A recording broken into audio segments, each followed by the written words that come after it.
हमारा पखिसियलू काहे के हई मुहावा फुलैलू काहे के दुरादा एहो हमारा पखिसियलू काहे के हई मुहावा फुलैलू काहे के भोरही से बोललू ना देखेलू हमके कुपातर जैसा दाते से कतल हो रात है गोलिया होता मातर जैसन अभिले में टकल नहीं लोलिया होता मातर जैसन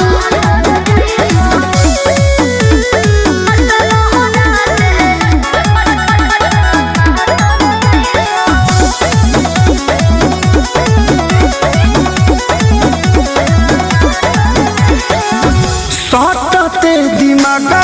हो किरेक हो गहुए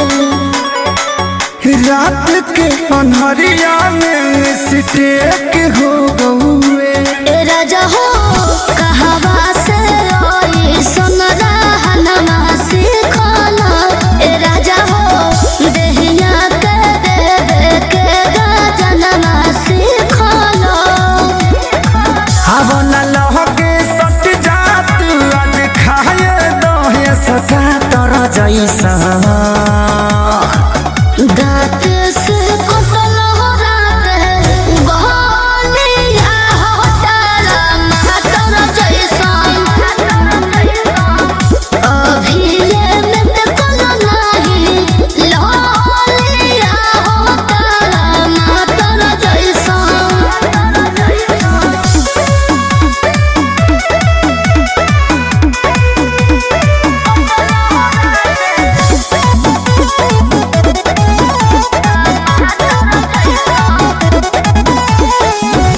मान जाना आगे से अब भय होई हो